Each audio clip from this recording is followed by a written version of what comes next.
Entre Gaza, évidemment, j'ai dit que nous avons déjà gagné et Inch'Allah, nous ferons le meilleur de nous-mêmes pour nos peuples. Je t'ai dit évidemment, la renaissance africaine qui nous préoccupe nous dit que nous devons changer l'Afrique en ce 21e siècle. Et pour cela, évidemment, je t'ai dit, nous mettons plus que le paquet. La situation du continent, une situation qui nous indigne et qui perdurera tant que nous ne la changeons pas.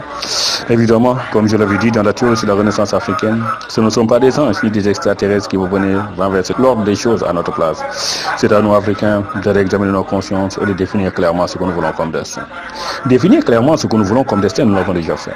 Nous avons dit, nous voulons une Afrique développée, une Afrique en progrès. À partir de ce moment-là, la question se devient, comment allons-nous atteindre ce développement? Qu'est-ce que devons-nous faire pour le progrès? Atteindre le développement, une chose est claire. Dans la théorie sur la renaissance africaine, nous avons dit, la renaissance politique africaine est indispensable si nous voulons atteindre le développement. En renaissance politique, qu'est-ce qui est dit? L'indépendance de nos États. Nous avons dit sans indépendance, point de développement. Et nous l'avons expliqué plusieurs fois. La notion élémentaire est de comprendre ce qui est advenu aux États francophones d'Afrique. Tous ces États sont reculés. Tu vas me dire, par rapport aux États anglophones, ils sont en retard. L'évidence, évidemment, c'est quoi? Ce sont des États sous tutelle. Ce sont des États qui ne sont pas indépendants.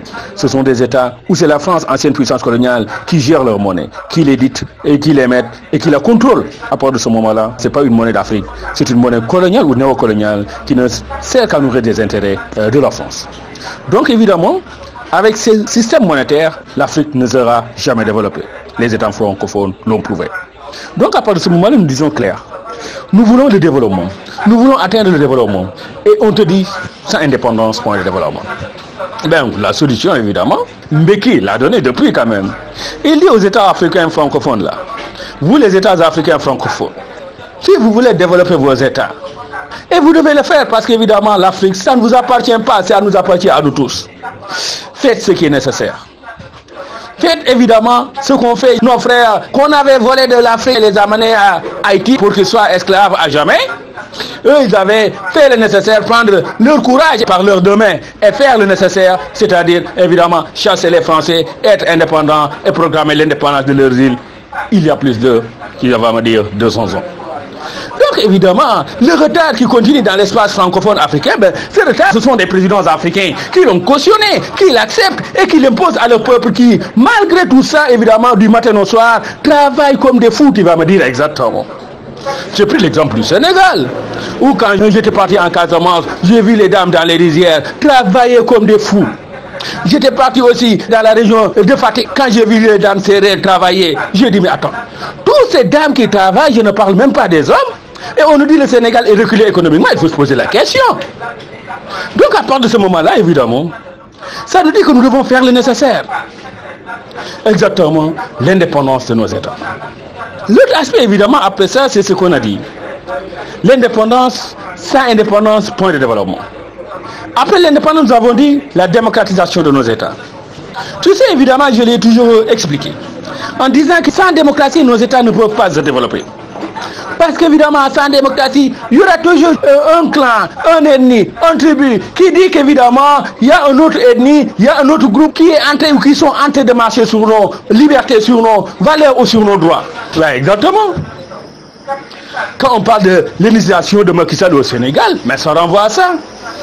Je disais évidemment, le premier président du Sénégal était un Sérère. On n'a jamais parlé de ce phénomène. Le deuxième était un Wolof. On n'a jamais parlé de ce phénomène. Mais exactement, si ça arrive avec le quatrième, exactement, il faut se poser la question.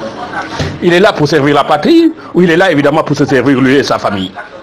Donc voilà. Parce qu'évidemment, je te dis, il y a une chose qui est ancrée par exemple au Sénégal.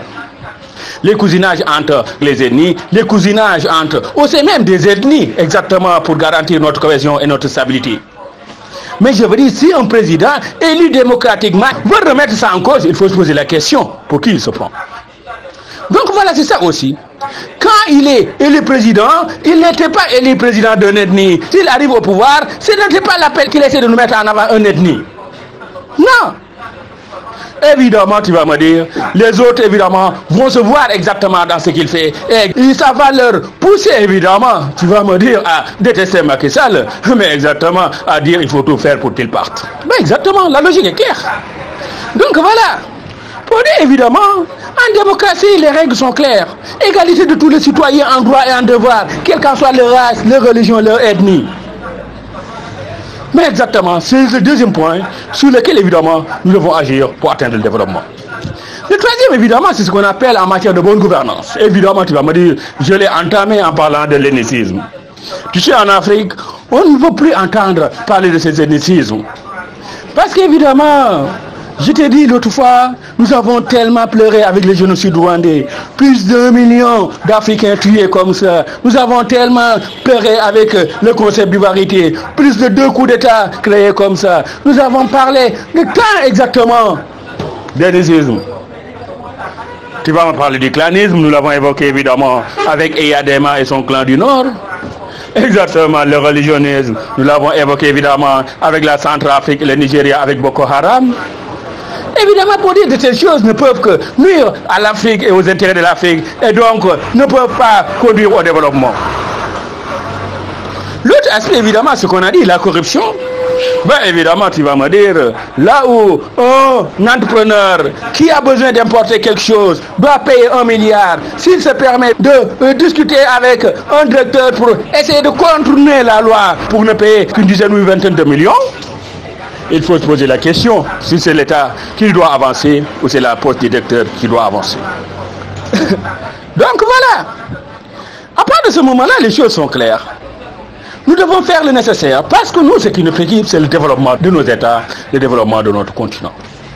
Donc nous avons dit évidemment, pour le développement, mettons en avant l'excellence et les compétences. Pour le développement, tous les citoyens sont égaux en droit et en devoir. Dans les textes, c'est un fait établi, mais dans la réalité, faisons ça, c'est ce qui est clair.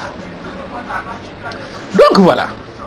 Au-delà de ça aussi, nous avons dit, le développement en renaissance africaine, le développement, on a dit, ne se fera que par la sueur de nos fronts. Qu'exactement? C'est par le travail. Il faut travailler, encore travailler, toujours travailler. Évidemment, c'est comme ça que le président Wade parlait. Pour dire évidemment, en renaissance africaine, la vision est claire. Seul le travail va nous permettre de développer nos États. Seul le travail va nous permettre de relever les défis qui incombent à nos nations. Seul le travail va nous permettre d'essayer l'Afrique là où nous voulons. Eh bien, j'ai dit, hier je disais que le président Mbeki a hissé la barre tellement haut, en disant que le 21e siècle sera africain. Mais exactement, il l'a hissé tellement haut. Évidemment, derrière lui, il a une jeunesse et il aura des jeunes plus déterminés que lui pour dire évidemment, aussi haut est la barre, aussi haut nous la franchirons, aussi haut le 21e siècle sera africain. C'est notre conviction, c'est notre vision et jusqu'à notre dernier souffle, notre ambition sera de donner raison à nos convictions.